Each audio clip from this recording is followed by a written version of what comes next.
Et ça, tout le monde vit ça aujourd'hui.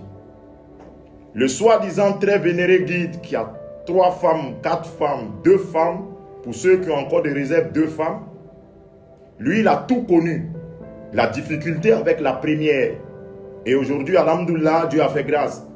Il a eu beaucoup de terrain, il a construit, il est respecté, il a des audiences chez les ministres. En tout cas, il est le chef de la religion, il est compté parmi les grands guides du pays. Et maintenant, il va marier une femme de rêve. Même si elle n'est pas une soumise comme la première, mais une femme que lui, il aime, qu'il aurait souhaité marier s'il avait les moyens. Une jeune fille très belle et riche, ou bien une jeune fille très belle, puisqu'il est déjà riche, à qui il va faire toutes les faveurs. Elle-même, on aura beaucoup de faveurs que la première. Voici l'injustice. La première est dans la cour commune, est dans une maison peut-être familiale, une cour familiale. Et la deuxième sera dans une villa, avec beaucoup de chambres, aux 2 plateaux. Oui, ça c'est la préférée. Oui, elle est dans une villa avec toutes les commodités. Elle a toutes les faveurs. Elle a accès à tout ce qui est comme compte bancaire. Elle a accès à tout. Elle se réalise, pourtant la première souffre dans la cour commune. Et le monsieur, quand il est chez la première, il est toujours énervé. Comme si ce n'est pas sa femme aussi.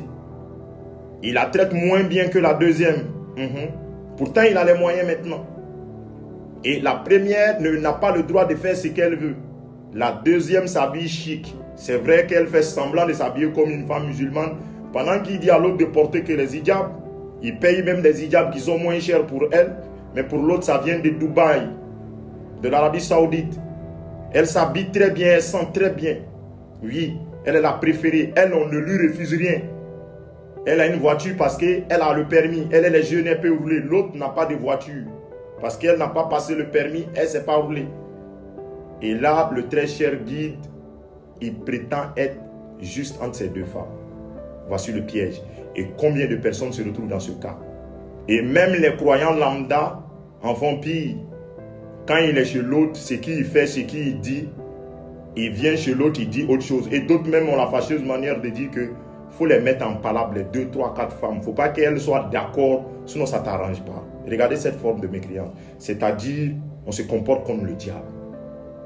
Et la bataille de l'héritage commence si le monsieur a les moyens. Frère, prie Dieu pour qu'il te donne ton âme sœur. Prie Dieu pour te marier à une seule femme. Et arrêtez de dire que le nombre de femmes est supérieur au nombre d'hommes. Si on ne prend pas 4, c'est une ruse du diable. C'est n'importe quoi. Mon frère, si tu peux